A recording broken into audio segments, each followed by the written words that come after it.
So much transfer news is going on right now. Liverpool are interested in signing Maguire. Manchester United are going all in for Carlos Baleba. And just look at Isaac exit. So if you are new to this channel, like and subscribe for more updates and more football transfer news as it's coming hot.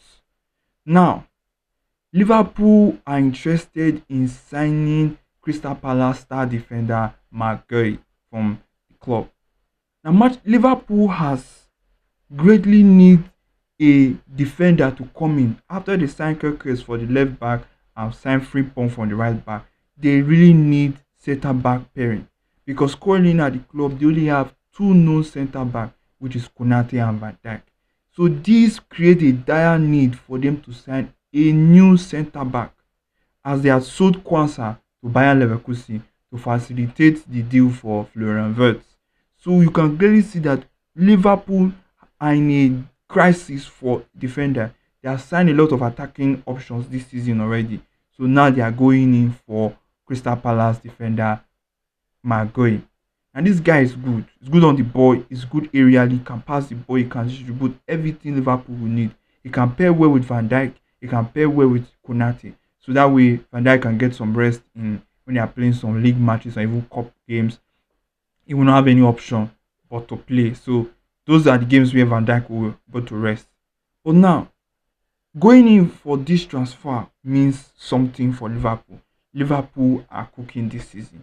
Now, currently it's being valued according to Sky Sports that is valued at £40 million is what Crystal Palace wants for their player. It's really a fair one. Why? Because the player is on 1 year left on his contract.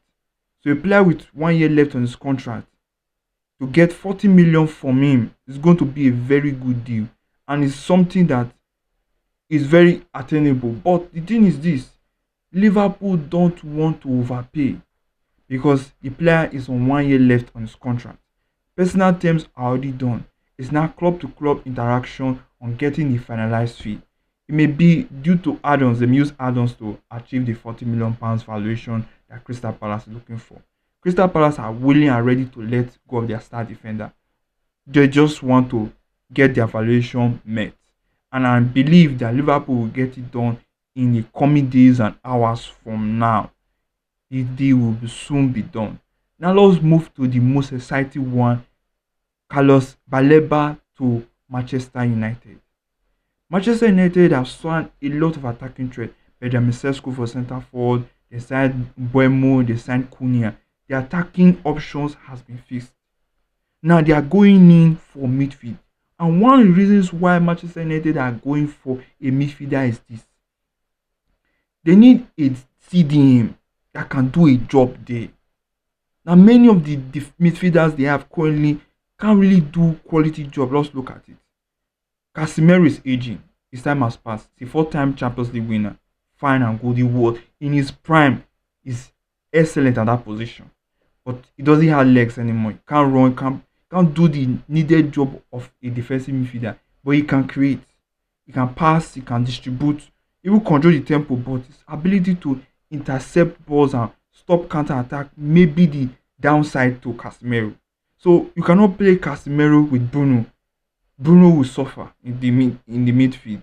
Now, if you play Manu Gatti cannot control the tempo of the game like the way Baleba can.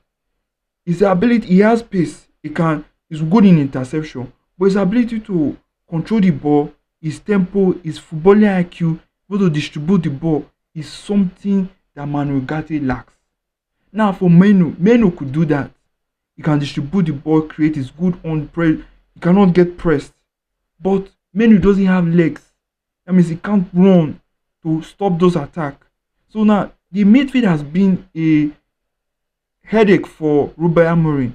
So that is the reason why they are going to Brighton to sign Carlos Baleba, because he fit into their system so well. Left-footed, young, aggressive on the ball. He's good on tight spaces. He can dribble the ball. He can carry the ball. He's everything they are looking for. Now, he can partner with Casemiro. bringing creativity there. That way they can allow Bruno play in the attacking positions rather than playing deep. Because if you look at their preseason games, he have been playing deep and he needs to play in attacking positions where we know Bruno fall. Now also let's look at Isak. Now Isak, the chairman of Newcastle has announced that Isak is not going to leave Newcastle this season. Now exit has been closed. But let's look at what potentially would have happened. Isak living as a legend or being a rat at Newcastle is something we need to look at. He's a fantastic player. Every player dream is to move to a better club and achieve much. He did well with Newcastle. It was time for it to move. But the only issue Isak made was he did not make his intention known on time. As the transfer window has started, he would have been one of the first people telling Newcastle, I want out. And would have let Liverpool go and sign Ekitike when he was available. He would have pushed for the move first. And he still has 3 years on his contract. So the money that Newcastle will be calling is quite difficult. So probably he has to wait another 2 to 3 years. Then space comes up, reduces years on the contract, then moves to another club. That is for Isak. Now he's going to be reintegrated back into the team because they need him as a centre forward. Though Newcastle have tried to sign so many players, Newcastle has been one of the most rejected clubs this season. They go for players, they turn them down. They went for João Pedro, they went for Kitike, got rejected. So many players got rejected by Newcastle, even when they have money and they have Champions League football. Their project is not exciting enough because everybody wants to play for a big club. That is the big news coming out from transfer news. Like this video, please like, comment and share. Thank you for watching.